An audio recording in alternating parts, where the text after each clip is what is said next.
Le voyage du pardon. Maître Lanto. Message, 2e tour.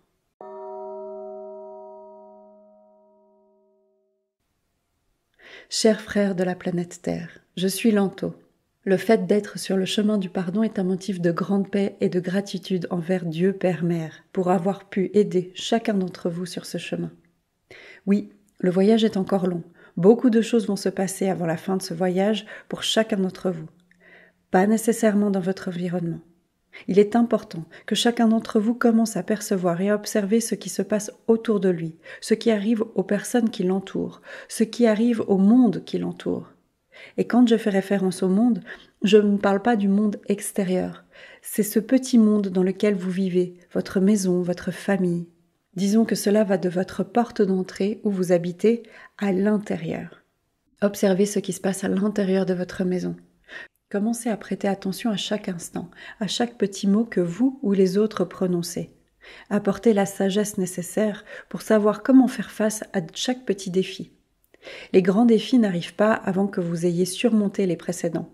Tout se fait progressivement. Vous commencez par de petits défis. Et chaque petit défi relevé permet à un défi un peu plus grand de se présenter. Au contraire, les défis seront de plus en plus intenses afin que vous puissiez tester tout ce que vous avez appris. Donc, comme je l'ai dit ici à plusieurs reprises, être intelligent n'est pas être sage. Parfois, l'intelligence favorise la sagesse, mais elle n'est pas nécessairement le point de départ.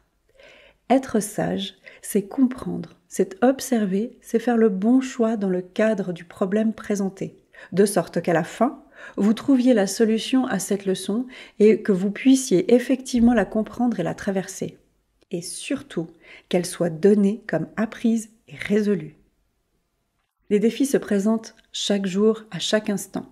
Des petits, des un peu plus grands, mais chaque défi qui se présente à vous est une leçon à apprendre et c'est à vous de comprendre ce que la leçon a à dire et simplement de l'accepter avec amour et sagesse.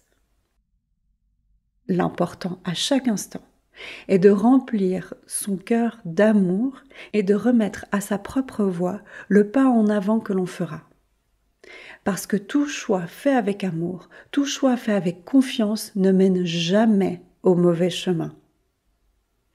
Observez les sentiments que vous mettez dans chaque problème qui se présente.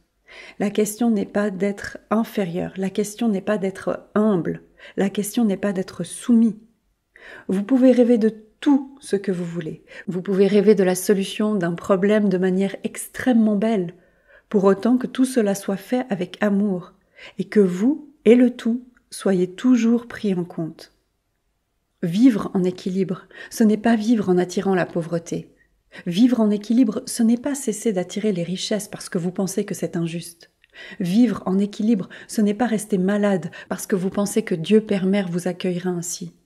Vivre en équilibre, c'est attirer la pleine santé, mais en gardant toujours à l'esprit que vous êtes responsable de votre propre corps.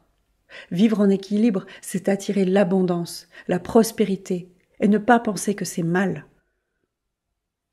Attirer l'abondance et la prospérité, c'est simplement avoir la grande sagesse d'être reconnaissant, chaque moment, chaque acte, chaque reçu ou don.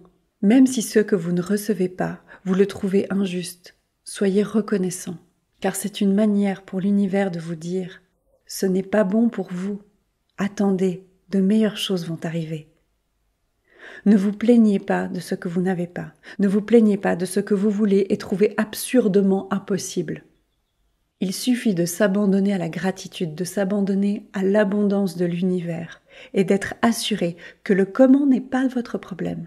L'univers trouve toujours le moyen d'apporter à chacun d'entre vous ce qui est nécessaire, ce qui est important pour la prochaine étape.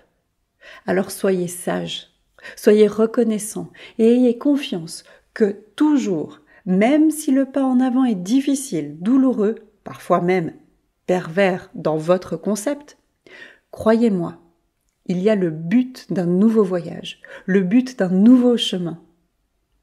Vous devez juste apprendre. Vous devez juste être reconnaissant pour chaque leçon.